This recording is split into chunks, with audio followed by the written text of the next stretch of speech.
Hola, bienvenidos a Cine, bienvenidos a Aquí te ves el cine. Iniciamos una nueva temporada, la segunda temporada de este programa, y les voy a contar una infidencia para arrancar.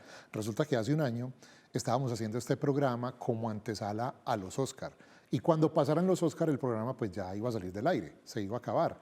Pero tuvo tan buena recepción y encontramos un filón tan grande hablando de cine que decidimos continuar todo el año haciendo este programa, y de verdad que les agradecemos su audiencia, su recepción, sus comentarios y sobre todo a la gente que ha venido a acompañarnos, quienes han venido a hablar de cine, a hablar de este entretenimiento maravilloso que es el séptimo arte. Vamos a arrancar muy pronto porque tenemos mucho para contarles hoy. Vamos a arrancar hablando de las películas nominadas a Mejor Película en los premios Oscar que ya vienen, son a comienzos de marzo.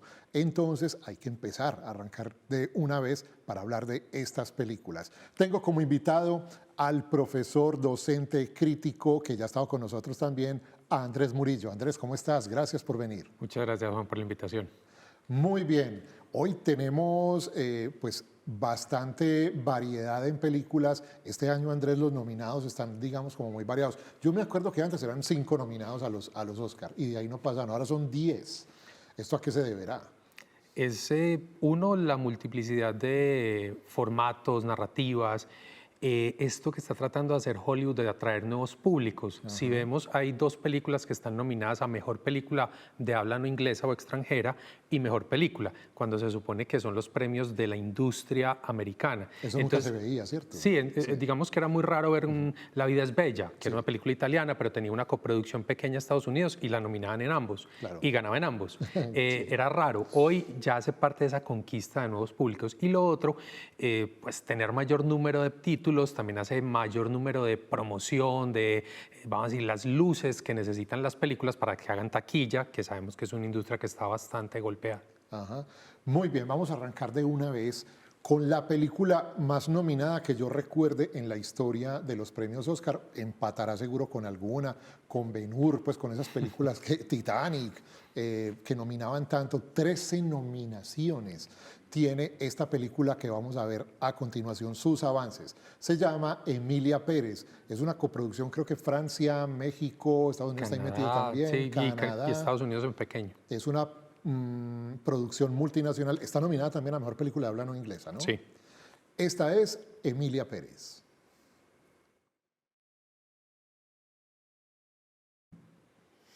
Andrés, ¿vos por qué crees que tiene tantas nominaciones esta película?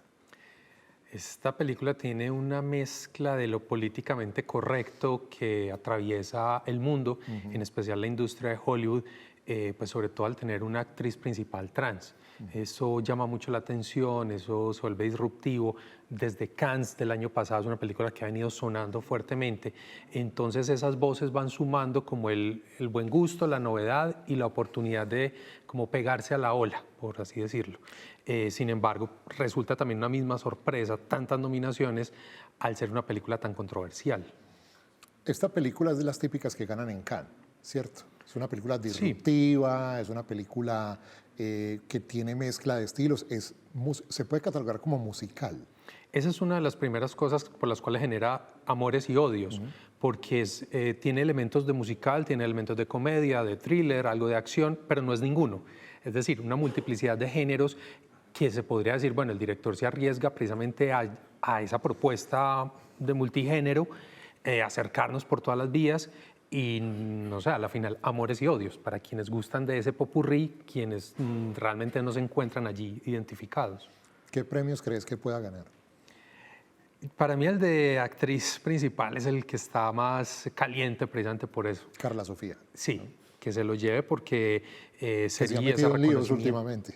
Ella, el director, que es lo otro, es una película que por fuera de lo cinematográfico genera amores y odios por esas posturas y que pues, definitivamente un director cuando se acerca a unas problemáticas que no lo han atravesado porque no es de su país, porque no las ha vivido, pues termina siendo un turista del dolor y a veces esa superficialidad de lo que trata la película es parte de ese conflicto. Entonces, la actriz es uno de los principales. Porque la actriz secundaria se habla que ese premio está escriturado para Zoe Saldana. Sí, que también lo inicialmente parece que es muy sólido, es muy bueno.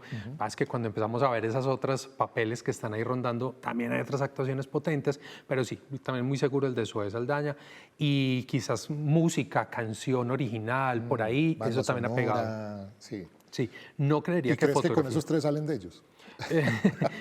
No, es que para director y película es un gran interrogante, hay una pelea muy interesante ahí. Jacques Audiard pues es un director muy conocido desde Cannes y grandes festivales. Ahora que esté metido en esta pelea con mejor película y él en los Oscars pues genera mucha incertidumbre. Sus controversias pienso que le han quitado puntos para en esta recta final. Sí. Y no sé los otros premios, de para allá muy flojo. Bueno, esto sería como si premian esta película, digamos, gana 6, 7 premios, una cosa así, sería un mensaje político Total. que se le envía la academia a Trump, que es un anti-woke completo, y esta película es super woke. Sí, no, y es lo que siempre se ha dicho, el mensaje directo, en caso de empezar a darle muchos premios, es tapar la boca de Trump en esos discursos que él también ha ganado mediáticamente y generar más controversia. O sea, a la final, los Oscars, por eso son primero políticamente correctos, para estar siempre en sintonía con lo que sucede en ese pulso del contexto, y dos, porque esa controversia genera más taquilla, más ganas de que la gente vea la película, y eso es lo que necesita indudablemente la industria. Entonces, una película que en taquilla le va muy bien y que ahora pase a una plataforma, se revientan, sí, sigue siendo la misma dinámica de capturar dinero. Claro. Muy bien, esa era entonces Emilia Pérez, la película, como dice Andrés, más controversial que se está presentando como candidata a los Oscar. Da mucho de qué hablar, mucha prensa sí tiene esta película, sus protagonistas, su trama, la temática que trata, está ambientada en México, un narcotraficante que quiere convertirse en mujer. Es una película musical, ¿qué podría salir mal? Dice uno. Y pues todos los comentarios cuando uno empieza a leer, y es donde empieza la gente a generar esas distancias. El más obvio, no tener actores principales mexicanos y que a duras penas medio hablan español en algún caso. Adriana Paz, que la actriz secundaria, es fantástica, esa mujer es muy, muy buena actriz, pero quedó eso, en un papel secundario muy a la sombra frente a todo el otro, esa parafernalia acercándose a Hollywood. Y está Selena Gómez, que le olvidó hablar español. Ni también. cantando ni hablando, eso fue, es el punto más bajo de esa película realmente. Muy bien, esta era entonces Emilia Pérez. Vamos a pasar a otra de las películas más nominadas. Esta sí es una película grandilocuente, al estilo grande de Hollywood de los años que nos acostumbró a los años 50, con esas megaproducciones tipo Ben-Hur, Cleopatra, Los 10 Mandamientos, y de hecho se hacen una técnica parecida a la que trabajaban en esa época. Es una película que se llama The Brutalist, El Brutalista, que podría de pronto hacerle una fuerte competencia a Emilia Pérez en este recorrido a mejor película. Vamos a ver los avances de esta gran y bien lograda película.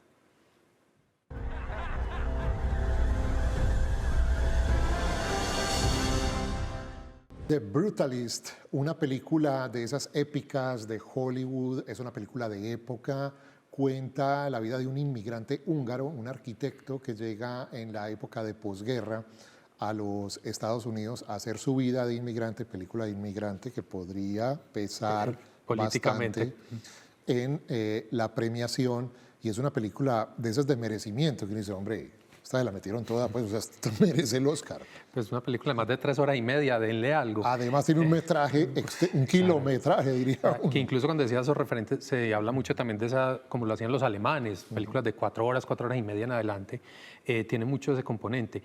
Y no solo, bueno, por un lado lo migrante, pero también todo el discurso antisemita, todo, pues Hollywood es muy judío, Sí, entonces claro. una película otra vez vuelve y ese tema a salir, entonces eso también compensa o le hace esa pelea de lo que hablamos con Emilia Pérez.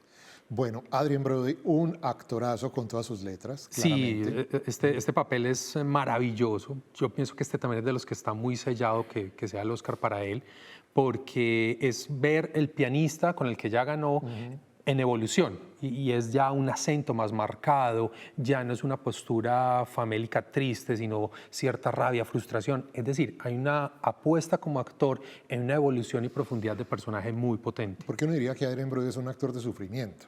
Sí, él tiene como la figura no le ayuda, entonces, o le ayuda para esos papeles de sufrido, de víctima, de ciudadano de la calle que sufre todo. Sí, él tiene una cara como de angustia permanente, sí. Aunque, por ejemplo, cuando en Peaky Blinders, cuando hace para una tercera temporada sí, claro. un papel de mafia, también esa potencia, esa fuerza. Sí, Me encanta es como manipula su voz y los acentos. Sí. Entonces eso le da un matiz muy, muy interesante a sus personajes. Aquí el personaje de Laszlo es marcado, que incluso pues, se hace mucha referencia a esa manera de hablar. Es lo que precisamente marca ese migrante, es estar perdido, no es su entorno, esa frustración, no tanto desde lo comunicacional, pero sí de saberse en un lugar equivocado. Hablemos del director Brady Corbet, ¿quién es él? Él lo ubicamos más como actor. Inicialmente él ha trabajado ampliamente en su carrera y que tuvo un par de contactos, sobre todo con Lars von Trier. Él trabaja en Ninfomanía y empezó a sacarle gusto a ese tipo de estéticas y de exploraciones. Esta es su cuarta película, si no estoy mal. Yo no he visto películas previas de él, aunque están muy bien puntuadas y por la crítica, pero aquí, o sea, conseguir el presupuesto para que te den esta libertad, claro. Este nivel de actores. Esa técnica de rodaje. Esa técnica, sí. O sea, 70 milímetros, Panavisión, o sea, es un Tarantino, lo tiene que pelear para que le den ese dinero. Sí, sí. Entonces, no sé, más allá de sus conexiones, sus productores que hicieron, mucha libertad.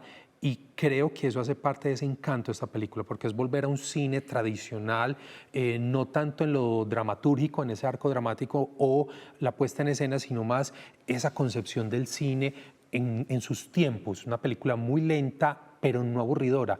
No es que no suceda nada, sino que le da la oportunidad al personaje y las situaciones que evolucionen, y de ahí que se vaya alargando ese metraje.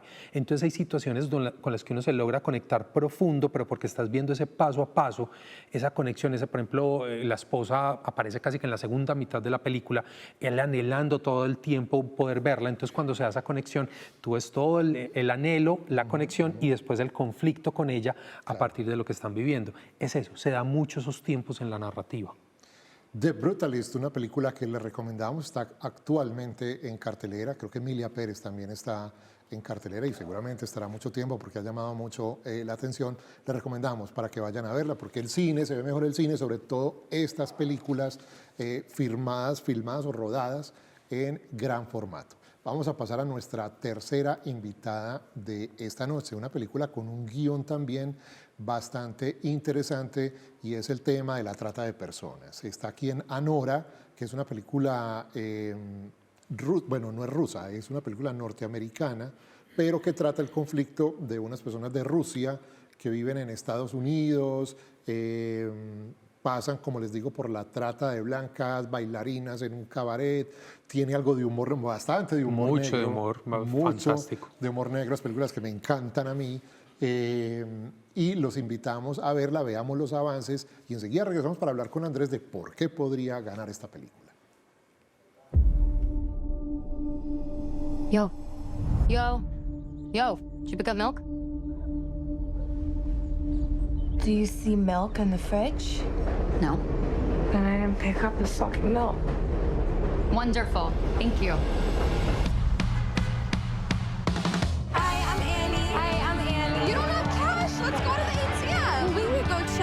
Private room. I got a kid who wants someone who speaks Russian. My Russian is terrible. I can't even roll my R's. No. Я просто хотел тебе предложить. Ты хочешь быть эксклюзивным со мной? 15. Cash up front. Deal. Deal.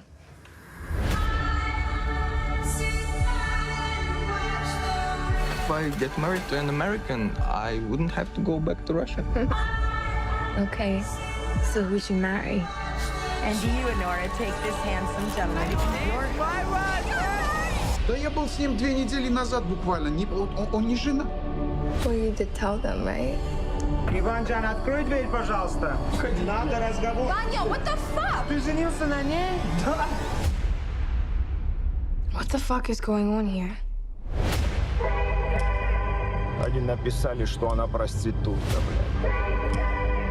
Like, what do you do to get all of this? I am telling you, you do not know this guy. It's a fraud marriage, and we're getting in an old ASAP. My fucking God. Be a fucking man and talk to me.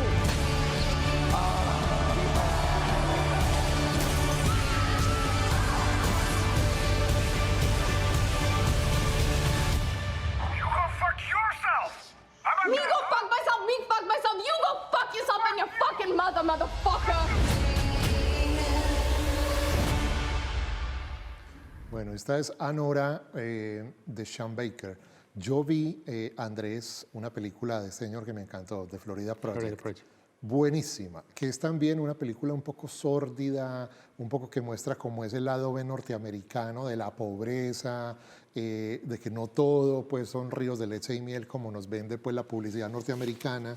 Y aquí más o menos trata como lo mismo, ese lado oculto que es buscarse la vida en Norteamérica, en Estados Unidos, sobre todo para los inmigrantes, pero con ese toque de humor negro que a mí me parece encantador, pues no todo el mundo le gusta. Y es una película de esas que la crítica le fascina. Sí, por un lado Sean Baker yo creo que ha desarrollado un estilo muy particular. Hay directores y directoras que logran muy, no sé si muy fácil sea la palabra, pero sí identificar con sus películas, independiente de la trama, pueden ser cosas muy disímiles entre sí, pero logran crear una estética, un estilo de historias, como lo estás diciendo. El caso de Sean Baker, exacto, es su firma. Entonces uno espera ese tipo y esa dinámica, ese ritmo alto que tiene la película, como su música.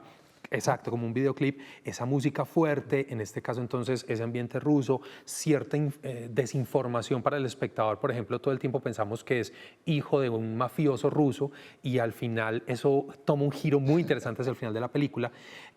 Personajes secundarios fantásticos, el que se convierte como el guardaespaldas de la chica o el cuidador, ese papel es encantador, es monosilábico, contesta 2 palabras, pero está transmitiendo toda o la rabia o el dolor o la comprensión que tiene con Anora y encontrar a esta chica. Así como en Florida Project encuentra a 2 actores muy adolescentes que son la potencia, aquí es Anora como una actriz que pasa a otro nivel, su sensualidad, su fuerza, esa manera cuando el desencanto hacia el final, sin caer en spoilers, pero esa secuencia final es impactante, de las que lo deja uno, así sea un lugar común, como pegado a la pantalla, que se acabó, pero wow, qué final que tiene esta película.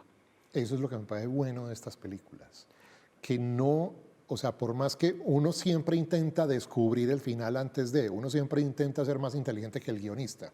Entonces, me lo pillé, sí, yo sabía, y estas de esas películas en las que, yo no me esperaba esto. Y sobre todo la articulación desde los distintos elementos, o sea, fotografía, sonido, actuación y guión, cómo el director logra articular para que sea ese alto impacto, porque, listo, digamos que de la historia es predecible, entre comillas, pero todos los otros elementos te desconciertan, entonces genera esa sensación de qué buena película la que vi. Yo no creo que le llegue al Oscar a Mejor Película. Pero tiene bastantes nominaciones. Sí, no, por eso, porque es que atrapa al público, tiene al espectador enganchado, esa fanática, esa vibración juvenil llega a esas votaciones. No creo es que le dé, por lo que decimos, los Oscars son ese escenario políticamente correcto. Entonces queda como en una segunda línea, siendo posiblemente desde lo artístico mucho más potente en cosas que Emilia Pérez. Voy a decir algo horrible, si fuera coreana tal vez de pronto ganaría. Es el momento de Oriente. Estamos viendo Aquí te ves el cine, nueva temporada hablando de los nominados al Oscar a Mejor Película. Ya volvemos, no se vayan, vamos al intermedio.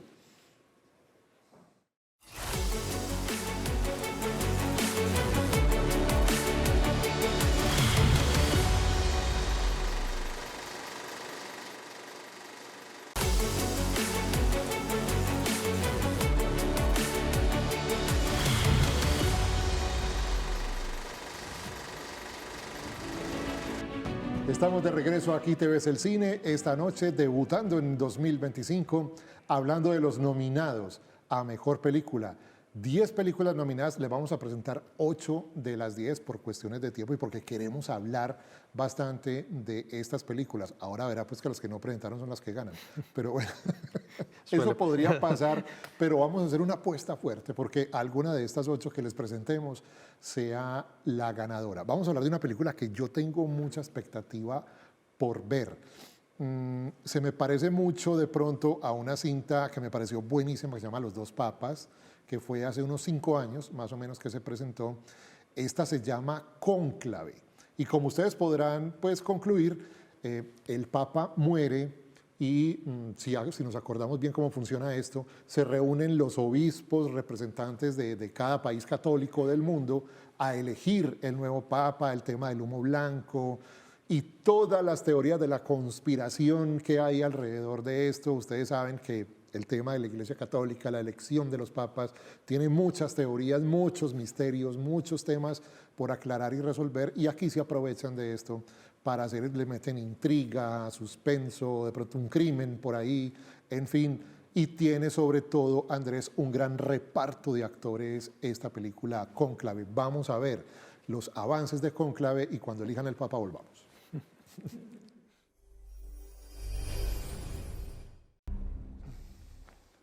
Cónclave, una de esas películas misteriosas que nos encantan, también llena de misterio, de intriga, de todo tipo de teorías, como estábamos diciendo, y con un súper actor, Ralph Fiennes, ¿no? A la cabeza Ralph Fiennes y seguido de Tucci, que pues aquí en un papel dramático entre los dos hacen una dupla muy, muy potente. Bueno, yo me siento muy viejo cuando veo a Isabella Rossellini convertida en una señora. Sí, se extraña Creció Blue con Velvet. nosotros. Sí, no, incluso la temática, estaba ahora pensando eso. Es que antes el conclave, claro, Juan Pablo II duró toda nuestra infancia, adolescencia, Sí, claro. adultez. El Entonces, Papa original, como decíamos. sí, entonces la lógica del conclave nunca sonó hasta que se hizo la transición y ya llevamos 2, entonces se volvió un tema como, venga, ¿qué es lo que sucede? ¿Cómo funciona? Y empiezan ya todos estos libros y literatura a llenar los vacíos. Así es, esta es una película de Edward Berger. ¿Quién es él? Pues él como director tiene, como vemos, esa película previa que gustó tanto, Sino de Al Frente, que eso es un remake de una película por ahí de los 20. Claro, de los años 30 o 40. Sí, muy vieja Sí, y sí, que sí. pues incluso pone es la Primera Guerra Mundial, que siempre vemos en películas, en el caso de la Segunda Guerra, va a la primera y hace este remake pues evocando un poco esas situaciones duras, una guerra que casi no se ha contado en esta etapa más moderna del cine y que previo a eso había tenido también otro tipo de, no de impactos, esa ha sido su más taquillera hasta ahora y obviamente de cara a las nominaciones. Entonces llega aquí también como sorpresivo, un poco colándose dentro de este gran número de opcionados para el Oscar, porque uno dice, esta película es buena, pero es para Oscar. No, y es como acomodada a su fecha de estreno, todo ese impulso mediático que se le está dando, pero es para hacerse notar más allá de su calidad, porque sí se siente que es muy taquillera, pues muy de ligera su película. Y también tiene bastantes nominaciones, 6 o 7 por ahí. Sí, habría que ver pues, montaje, música, fotografía. Es que fotografía yo creo que ya también tiene sello. Eso es muy Oscar difícil. técnicos, sobre todo. Sí, porque, bueno, en fotografía, que no estamos hablando hoy de eso, pero es Nosferatu y la película de Eggers ahí es una obra maestra en fotografía. La imagen va por delante de la historia, pero bueno, esa es otra categoría. Sí. Entonces, en el caso de Cónclave es papel secundario también y Ralph Fiennes también a la cabeza, es decir, todas esas nominaciones. O sea, el elenco podría ser el fuerte de esta película. Exacto, sí, y algo técnico que se destaque, puesta en escena, no sé, esas otras nominaciones. Pero como película fuerte, no, hay otras que la llevan por delante. Vamos a pasar a una película que no entiendo porque mentiras que sí entiendo por una elucubración que yo hago. Y es que el imaginario norteamericano no ha podido superar el Mago de Oz. O sea, el Mago de Oz es la historia es la historia favorita de Norteamérica, es el Caperucita Roja de Norteamérica, la pobre viejecita de Norteamérica, nuestros cuentos tradicionales. Y cuando le tocan al norteamericano el Mago de Oz, eso es lo máximo para él. Y dentro de los cinematográficos como los 400 golpes de Hollywood, o pues como el ladrón de bicicletas de Hollywood, esos grandes hitos, Sí. Pareciera que en ese momento de la configuración de los grandes estudios, esa película, claro, fue muy significativa, era muy importante, fue una gran superproducción para su momento, pero claro, uno la mira en retrospectiva y bueno, más allá de ese impacto técnico de momento, ¿qué más hay? Sí, pero se llevan el corazón. Digamos que fue una película pionera, 1939, el Mago de Oz, pionera tal vez de los musicales, de la fantasía, los efectos especiales. Con las primeras que se hicieron experimentaciones del Technicolor del momento. Claro, confluye en ella muchos elementos de ese Hollywood arrasador, o sea, la máquina industrial de Hollywood naciendo, y que incluso para los 30 todavía estaba en experimentación lo que era lo sonoro en el lenguaje narrativo, y que aquí funcionaba muy bien porque atrapa al público, para chicos y grandes, tiene muchas cosas a positivo. Pero claro, el que lo sigan una y otra vez referenciando y trayéndolo a colación es como, venga, hay más, o Estados Unidos ha podido más dar allá más. del Mago de Oz. Sí. Les estamos contando esta historia porque la película que viene se llama Wicked y es una película que tiene algo de animación, fantasía, realidad, es como una mezcla ahí y no sé por qué está compitiendo como a mejor película. ¿Qué tal si vemos los avances y volvemos para hablar de ella? Logramos en su momento porque era tal vez una película infantil, juvenil, más con una estrella juvenil del momento como Ariana Grande, la participación de Cynthia Erivo también, digamos, en la contraparte de este papel, donde Ariana Grande es como el papel de Barbie, fastidiosa, ricachona, maluca, y Cynthia Erivo le da una lección. Es una película pues muy típica en su guión. Tiene un papel secundario de Jeff Goldblum, que lo vimos ahí también. ¿Por qué crees que nominaron esta película? Aparte pues de mi teoría. Si decimos, o como veníamos analizando esos tintes políticos, ojo porque Disney también hace sus apuestas y de hace rato está con sus discursos progresistas muy metidos dentro de sus narrativas, mucho. Entonces lo que vemos aquí, incluso esto repite un poco lo que hizo con Maléfica, en el sentido de darle al malo, al tradicionalmente malo, el protagónico con una justificación y ese discurso por detrás que es la diferencia es lo bueno, o la diferencia es lo que pesa. Entonces, dentro de todo eso va calando, vuelve y juega en ese contexto de los discursos que hoy se manejan y que los jóvenes o las nuevas generaciones conectan con ello. Entonces, una película, claro, pensada muy inocente, muy infantil, o el mismo juego, pero no, en todo el discurso Disney también está ese trasfondo, antes donde uno más debería poner alertas por cómo nos transmiten, más allá de estar de acuerdo o no, es realmente ser conscientes que eso está en la película. Y eso hace parte de esa competencia hoy. Se vuelve repetitivo, pero es que los Oscars son políticamente correctos. Entonces, darle oportunidad a la diferencia, entonces el que es verde, el que es el malo, el que está poniendo en caos todo, termina siendo el abanderado o tiene una justificación. Y aleccionando pues al... Exacto, donde lo bueno no tiene tanta relevancia, sino la justificación del malo, entre comillas, es el que viene a imponer.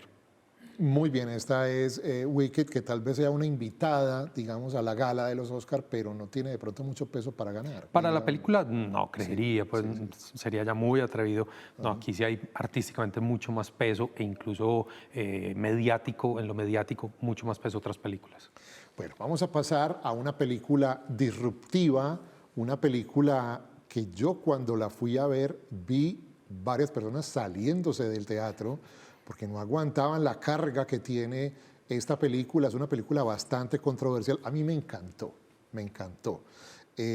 Además me encantó ver el regreso de Demi Moore a las pantallas, y Demi Moore sale tal cual la trajo Dios al mundo, sin ningún problema a sus 59 años, tal vez tiene ya Demi Moore, está perfecta, está divina y hace, digamos que, bueno, no sé si el papel de su carrera tal vez, Andrés, o uno de los grandes papeles de su carrera acá en esta carrera, por ejemplo, que está nominada a Mejor Actriz también, una competidora muy fuerte en esta con Zoe Saldaña de Emilia Pérez.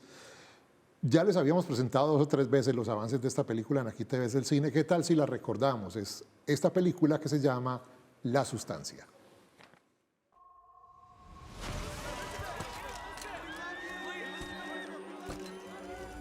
People always ask for something new. It's inevitable. At 50, well, it stops. Have you ever dreamt of a better version of yourself?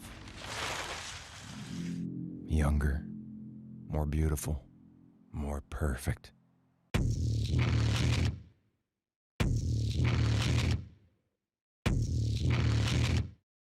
One single injection unlocks your DNA and will release another version of yourself.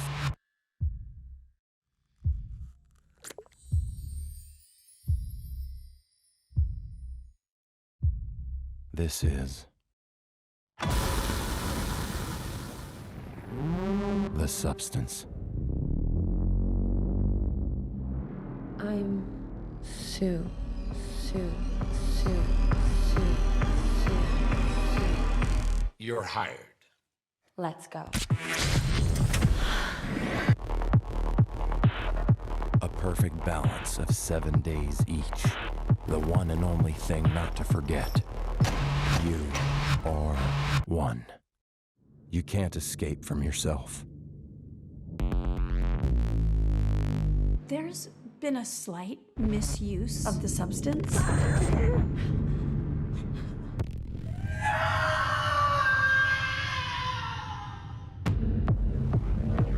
This balance is not working.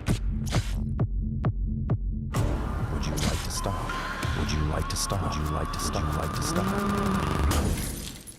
I'm fine. Everything's fine. You have to Cut through yourself! Old, fat, disgusting.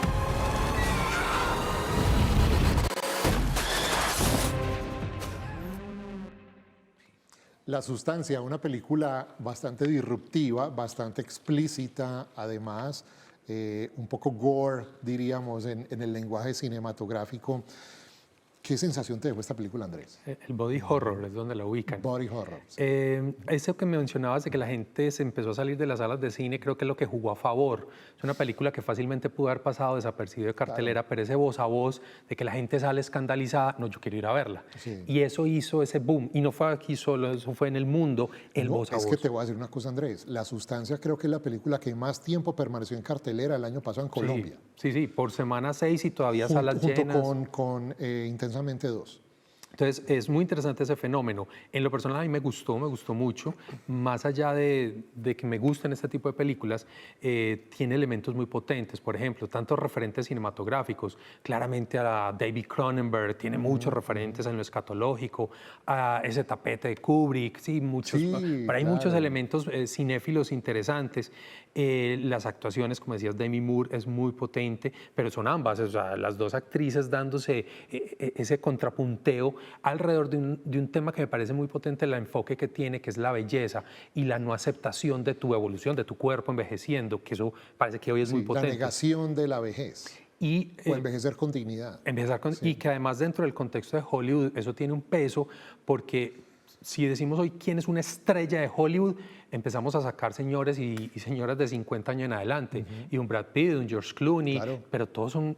¿Quién es hoy? Chalamet o Zendaya, pero ellos no son esas estrellas de Hollywood en ese reconocimiento amplio, les falta. Entonces, también la película hace un giro ahí, de traer a una actriz como Demi Moore, es que la recordamos de películas muy joven en su belleza. Muy joven, San Elmo's Fire, Ghost. Por favor. Y la de la militar. Striptease. Más allá de que sea buena o mala, pero es... Una propuesta indecente. Exacto. Y damos un salto, porque son como 10, 15 años que como que no la tenemos en referente. Ella sí aparecía, pero papeles ya muy pequeños.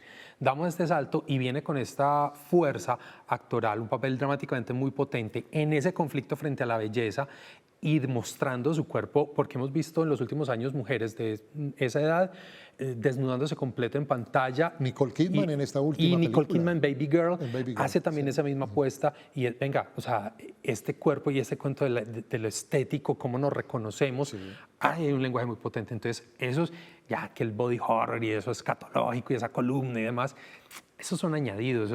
Lo potente es esa narrativa que tiene. Sí, es muy interesante esta película, véanla, realmente es buena y me encanta esta reivindicación que le dan a Demi Moore como una gran actriz, toda la vida lo fue, una grandiosa actriz, a pesar de haber actuado pues, en los blockbusters, que la gente dice, como es tan taquillera, pues eso no es, como le pasó a Brad Pitt. No, incluso Brad Pitt es un gran actor, o sea, es un actorazo. Cuando hace papeles serios, incluso en los crispeteros, por llamarlo así, hace muy buenos papeles.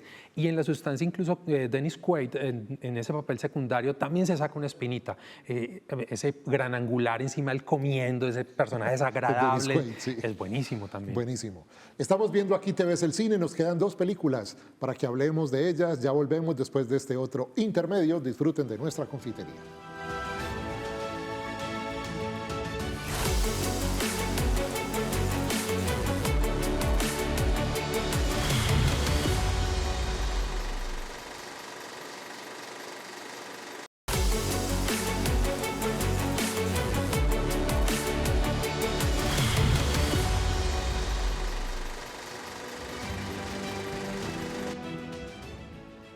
Estamos de regreso a la sala de Aquí te ves el cine. Estamos hablando hoy de las nominadas a Mejor Película en los Oscar 2025, que se entregan en unos pocos días en el Shrine Auditorium de Los Ángeles, donde veremos cuál va a ser la ganadora este año de las 10 nominadas. Vamos a hablar de una película brasilera. Yo no sé, no recuerdo una película brasilera nominada a Mejor Película, no sé si Estación Central de pronto. La misma Walter Salles hace Walter Salles, 20 Estación años. Central, ¿no? Sí, Sí, estuvo nominada también a Mejor Película. Esta película la quiero ver. Andrés mañana va a dar una charla sobre esta película que se llama Aún estoy aquí. Veamos los avances.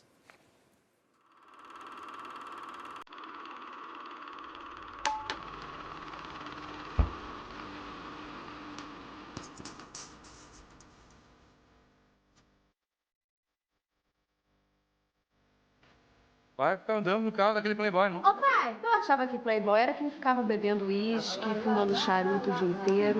Só, mano, mulher mais linda do mundo.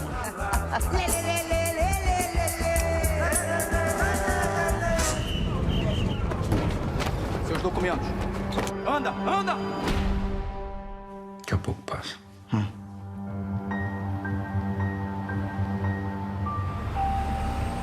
Tá ficando perigoso demais aqui, Rubens. Deputado Rubens Paiva. Y yo ya volto, filho. Bueno, dicen que la actuación de Fernanda Torres aquí es sensacional en esta película. ¿Tiene posibilidades de pronto de ganar ella o la película? Ya se llevó el Globo de Oro, que fue una sorpresa.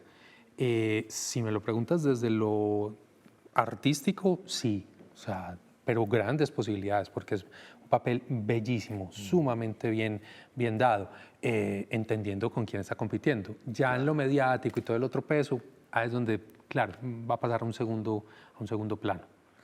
¿Por qué esta película fue seleccionada? Pues bueno, coproducción chiquita en algún punto, más allá de eso. Es una película que le ha ido muy bien en festivales, genera una alta empatía. Típica película de festival, ¿no? Sí, es muy de festival y dentro de una línea que ya hemos visto algunas, incluso nominadas en lengua extranjera, como fue el año pasado la Argentina, la de 1985. Esas estructuras donde es una familia, llega la dictadura, desapariciones. Claro. Es una estructura medianamente conocida y Walter Salles lo hace muy medido, es el canon de la estructura. La película te lleva tal cual, no se vuelve predecible y no cae en lo lacrimógeno fácil, o sea, no es un melodrama, no, realmente es un drama, una tensión dramática muy bien desarrollada para el personaje, para la historia y rodada también en una fotografía impresionante, te meten en los años 70. En los 70, se desarrolla en el 71 y de la mano entonces de la actuación de Fernanda. Entonces es esa amalgama de cositas que genera esa muy buena sensación en una temática muy dura que quizás no tenemos el contexto tan cercano de la dictadura en Brasil, que tan fuerte fue, que tantos desaparecidos tuvo, pero que en su contexto sí es. Entonces, mira, a pesar de tener ya, no sé, 30, 40 años de lo sucedido, y se sigue hablando, y sigue siendo importante. Las mayores publicidades se las llevaron las dictaduras de Argentina y Chile, sí, no tanto la de Brasil. Y la de Bolivia, la de Paraguay, dicen que fue muy fuerte, pero cinematográficamente ese es el peso de la construcción de la memoria a través del cine. Pensamos que las más duras o las más largas, y no, realmente hay otros países que sufrieron igual o más, pues no es una competencia, pero que también sufrieron y que cinematográficamente no han tenido ese registro importante. Aquí Walter Salles pone un granito muy importante. Muy bien, vamos con nuestra última invitada de esta noche, una película con la que yo no he podido ni la primera ni la segunda, me parece enredadísima, larga, pero bueno, tiene su mérito. Dune, parte 2, nominada a Mejor Película. Veamos estos avances. Duna o Dune, parte 2. Esto me recuerda a la nominación que tuvo Mad Max, ¿te acuerdas? Sí. Más o menos ya se están invitando como a alguna película de este tipo para que complete la lista. Que sea de las raras que tiene oportunidad. Dune en este momento, sobre todo para los más jóvenes, resulta muy atractiva, muy llamativa. Para mí la pregunta siempre es, más allá de esa pirotecnia visual, ¿qué queda? ¿Qué me está contando? Y Denis Villeneuve me gusta como director, sobre todo sus primeras películas, pero sí ha caído mucho más en esa narrativa de la espectacularidad visual y no de la dramática y el trasfondo. y obviamente eso va a generar siempre controversia alrededor de Dune, pero es que la obra literaria sigue teniendo mucha potencia en su argumento, en sus relaciones, en esa ciencia ficción que revela nuestra sociedad y que eso no logra consolidarse en la película. Criticaron un montón a David Lynch en los 90, que porque apresuró, que no tuvo tiempo, que no le dedicó lo que era. Este se gastó 6 horas y no sé cuántos, y tampoco, o sea, no es de tiempo y no es de efectos especiales. Es una obra que es muy difícil llevarla en esa adaptación para que siga teniendo esa sustancia. Muy bien, estas eran las nominadas que les traíamos. Hay otras 2 películas nominadas a los Oscar, una película que se llama Un completo desconocido, ¿no? Que nos habla de... El biopic. De una biopic de Bob Dylan. Yo me quedé con el Bob Dylan de Cate Blanchett. Sí, no, y James Mangold ahí, el director, ha hecho ya películas previas muy potentes en esa misma línea de biopic. Hay mucha expectativa con eso. Sí, con esa película hay bastante expectativa y hay una última que no me acuerdo su nombre. Es que no le han hecho traducción a español. No sí, recuerdo. no has llegado aquí a Colombia. ¿No? Sí, no está ni siquiera todavía no creo que llegue. en estreno. Que esa no tengo tampoco mayor referente. Andrés, gracias por acompañarnos. A ustedes muchas gracias por esta invitación. Este año en otras producciones de Aquí te ves el cine. A Andrés lo encuentran cada tanto en Cinemas Procinal haciendo estas charlas, estos cineforos. Mañana, como les digo, mañana jueves va a estar con Aún estoy aquí. Allá nos vemos entonces, los esperamos a ustedes en la sintonía de Aquí te ves el cine todos los miércoles a las 8 de la noche. Chao.